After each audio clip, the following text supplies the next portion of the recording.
Guys, do you know one of the worst things you can do against yourself is to desire for power without first discovering what your purpose is?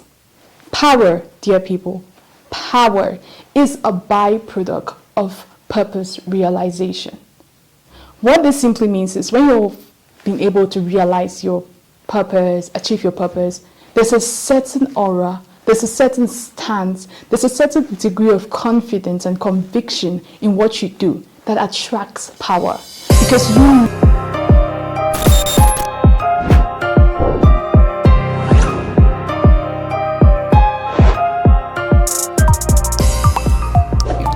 Hello amazing people, hope you all are doing splendidly today. My name is Precious Andine and I am your host of Get Impeccable. As usual, I am super thrilled to have you all go to your screens to enjoy another super exciting episode of Get Impeccable. You know, I've been loving the engagement with the channel lately. Just been having every new week or weekly we get to have new subscriptions. Wow, that gives me so much faith and confirmation that what we are doing here at Get Impeccable is actually leading to so much transformation and definitely great impact. So thank you so much for hitting the subscribe button. Now, if you're new here, please make yourself known to us. Please make some noise. Please make your presence known to the family. Let's have you. So by hitting that subscribe button. Thank you. I'm here to talk about something that will totally blow your mind. All right, you may or may have not heard about it, but it's something that is super important.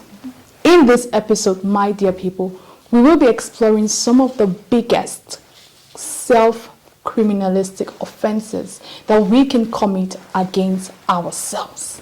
Let's do this. Okay, first point. Others' thought, my action. This slogan, dear people, simply means when we are unable to make decisions for ourselves or totally rely on others' thoughts, point of views before we can take any action. We rely on what others say, what others think, what others perceive before we can actually make a step. Actually, you act like a chameleon. You keep changing colors based on the weather, and the weather is what the people think. If today the people think that mini skirts is the new trend and the new fashion, then you actually change your dress out to mini skirts. If they say, oh my God, being reverend is the most acceptable belief, then you become reverend. You really don't have a point of focus. You're just waiting for others to validate, then you act. You don't want to be in that step. That is a big offense against yourself as a human. Okay, the second point, which is so dear to my heart because I know how important this is. The quest of power. The quest of power, not for purpose. Guys, do you know one of the worst things you can do against yourself is to desire for power without first discovering what your purpose is? Power, dear people, power is a byproduct of purpose realization. What this simply means is when you've been able to realize your purpose, achieve your purpose, there's a certain aura, there's a certain stance, there's a certain degree of confidence and conviction in what you do that attracts power. Because you know where to improve yourself, you know what direction you're taking. And that conviction, dear people, attracts power. But when you twist it, when you chase power without purpose, things get a little bit twisted and toxic. Do you know why? Because you want people to approve you. You don't really know what you want. You just want people to approve you because you gain power, obviously, through people's approval and giving you authority. So you want people to approve you, and when they approve you, you earn it. So with that, your behavior is ever changing. Then you become a victim of a popular demand. And I think you've realized if so many people in the world, even some popsters, becoming a victim of popular demand. Not because you're looking for purpose.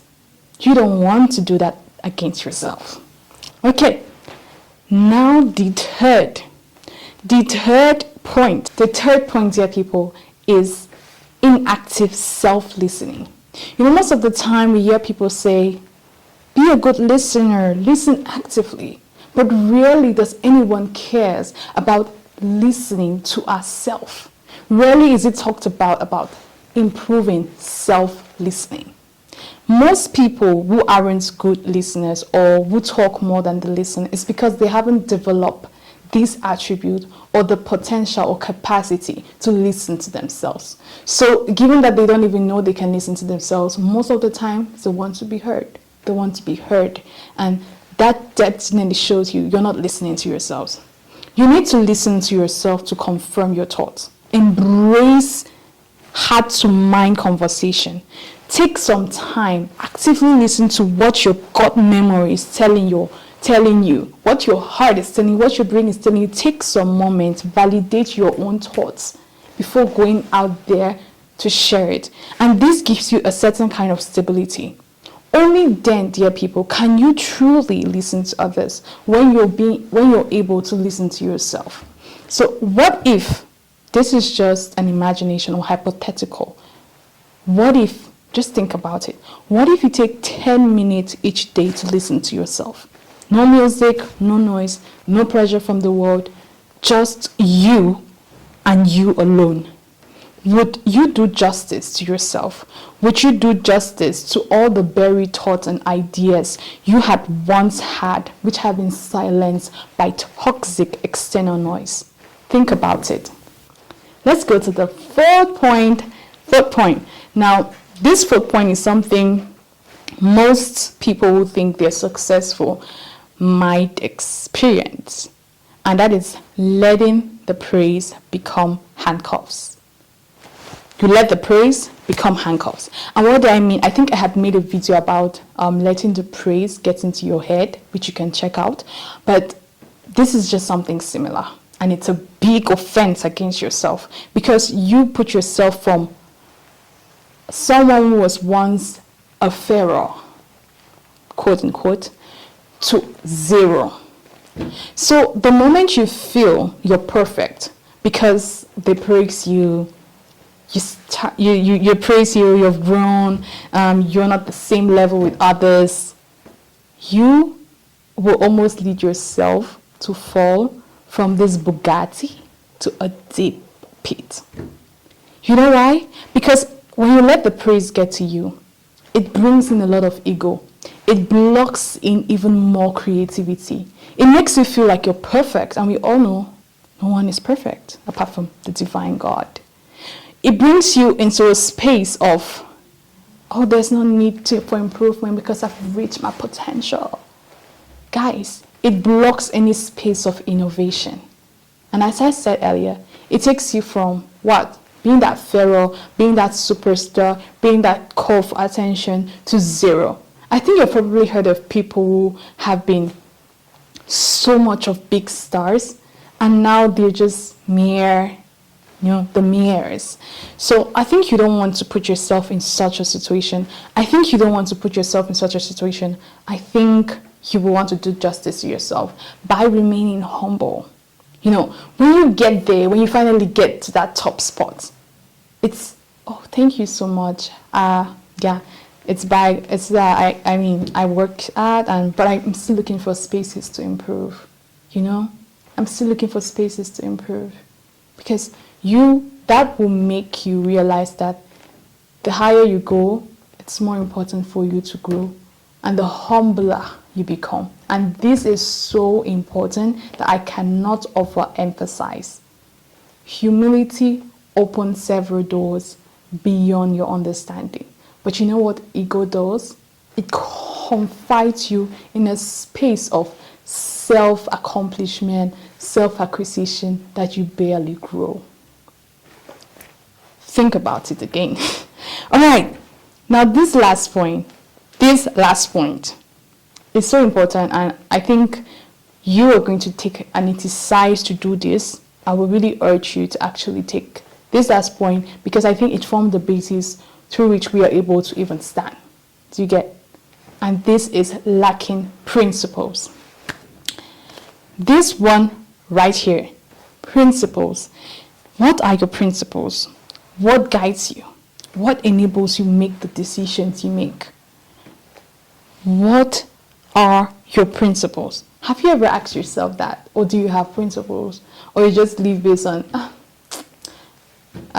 today I feel like I should take this decision. I feel like.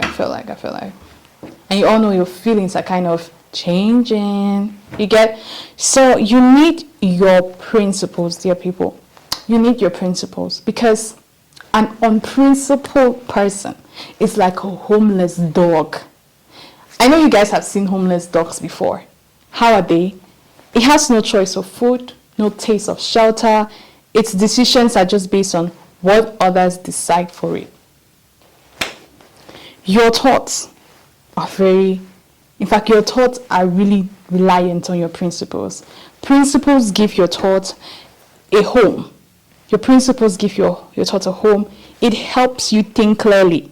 Like, if they say, oh, let's go and steal this money here.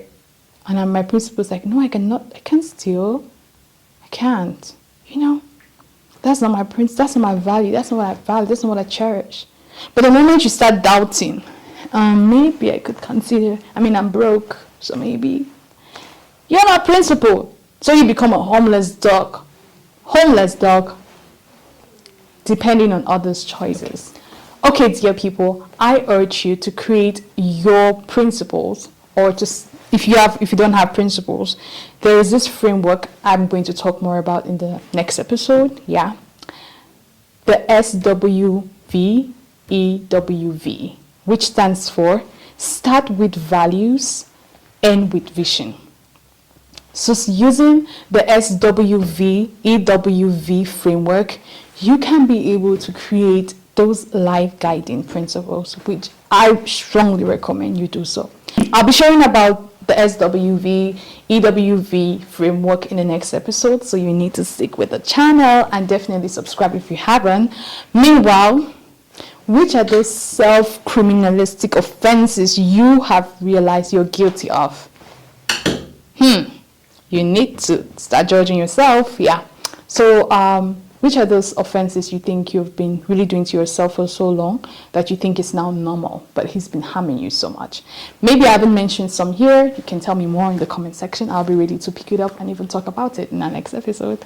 So guys, until next time, I, Precious Andine, wish you the greatest of success in all your endeavors. So, okay, thank you so much for being present. Thank you so much for watching this episode. Please like, share, subscribe. I do love you all so much, and I'm going to say this in Swahili. Okay, nawapenda nyote familia ya Gets Impeccable. Love you guys. Bye.